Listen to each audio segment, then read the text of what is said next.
हरियाणा सरकार अंत्योदय के मूल मंत्र पर चलकर समाज कल्याण को नई ऊंचाइयां दे रही है।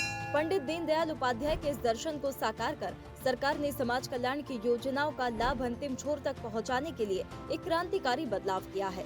मुख्यमंत्री अंत्योदय परिवार उत्थान योजना और सामाजिक सुरक्षा पेंशन से राज्य के सबसे वंचित परिवारों की आय बढ़ाने और सशक्त किया जा रहा है।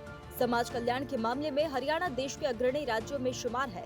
बुजुर्गों, विधवाओं और दिव्यांग जनों को दी जाने वाली सामाजिक सुरक्षा पेंशन इसे एक आदर्श राज्य बनाती है। अंत्योदय की परिकल्पना महिलाओं और बच्चों के उत्थान के बिना अधूरी है।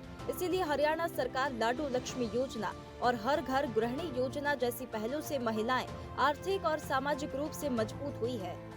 इस वर्ष में हमारी सरकार अंत्योदय के मूल मंत्र के साथ 3 प्रमुख लक्ष्यों पर ध्यान केंद्रित करेगी। हमारा पहला लक्ष्य महिला सशक्तिकरण का है। इसमें पंडित दीनदयाल लाडो लक्ष्मी योजना के माध्यम से सभी पात्र महिलाओं को आर्थिक सहायता प्रदान करना हमारी प्राथमिकता है। इसके अलावा मेधावी छात्रों और विधवाओं को दी जाने वाली सहायता राशि भी समाज में सुरक्षा का एक मजबूत चक्र बना रही है। वहीं अंत्योदय मेलों के जरिए गरीब परिवारों को स्वरोजगार के लिए लोन, कौशल विकास प्रशिक्षण और सरकारी नौकरियों से जोड़ा जाता है।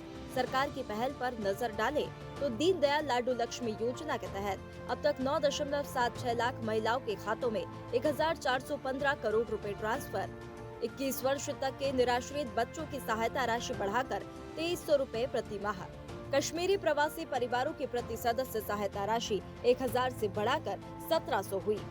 मानसिक और बहुदिव्यांग बच्चों को 18 वर्ष तक की सहायता 700 से बढ़ाकर 2600 मासिक। मुख्यमंत्री अंत्योदय परिवार उत्थान योजना में सबसे गरीब 68,867 परिवारों को स्वीकृति। प्रधानमंत्री गरीब कल्याण अन्न योजना में दिसंबर 2028 तक निःशुल्क खाद्यान्न वितरण। अंत्योदय अन्न योजना में AAY परिवारों को 35 किलोग्राम और BPL परिवारों को हर महीने प्रति सदस्य 5 किलोग्राम खाद्यान्न।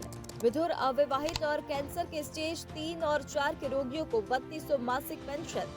सामाजिक सुरक्षा पेंशन योजनाओं के तहत बुजुर्ग, दिव्यांग, विधवा, किन्नर, लाडली और बोनेजन की पेंशन 1000 से बढ़ाकर 3200 मासिक की गई।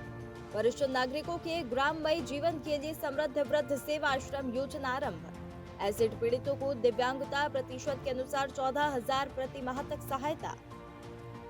सीएम नायब सिंह सैनी का मानना है कि किसी भी समाज की पहचान उसके कमजोर और जरूरतमंद वर्ग के प्रति संवेदनशीलता से होती है और अंत्योदय की भावना को साकार करना ही सुशासन का मूल उद्देश्य है। राजनीति का मकसद केवल सत्ता हासिल करना नहीं, बल्कि समाज के अंतिम पायदान पर खड़े व्यक्ति का जीवन स्तर बेहतर बनाना होना चाहिए। योजना को और अधिक पारदर्शी बनाने के लिए लाभार्थियों की सूची को ग्राम सभाओं में वहां रखा जाएगा। कोई छूट गया है उसको इसमें जोड़ा जाएगा। किसी ने आपत्ति दर्ज कर दी है उसको बाहर किया जाएगा। परेशानी होती है, हम सरपंच से कहते हैं। सरपंच उनको बड़े आदमी के पास करते हैं अप्लाई, वो हमारी समस्या पर हल करते हैं। और जो महिला की योजना है, जो लाभ होता है वो यहीं से मिलता है। पहले हमको बहुत परेशानी होती थी, उपड़ा लकड़ी, बड़ों को, छोटे बच्चों को धुआं लगता था, बीमार हो जाते थे। उज्ज्वल सब्सिडी आती है, उज्ज्वल योजना से बहुत लाभदायक हुआ। हरियाणा में अंत्योदय और समाज कल्याण की नीतियां केवल आर्थिक मदद तक सीमित नहीं है, बल्कि ये नागरिकों को आत्मनिर्भर और गरिमामय जीवन जीने का मौका दे रही है। सुशासन और सामाजिक न्याय के लिए राज्य सरकार की प्रतिबद्धता एक विकसित और समता मूलक समाज के निर्माण का मार्ग मजबूत कर रही है। हरियाणा डायरी।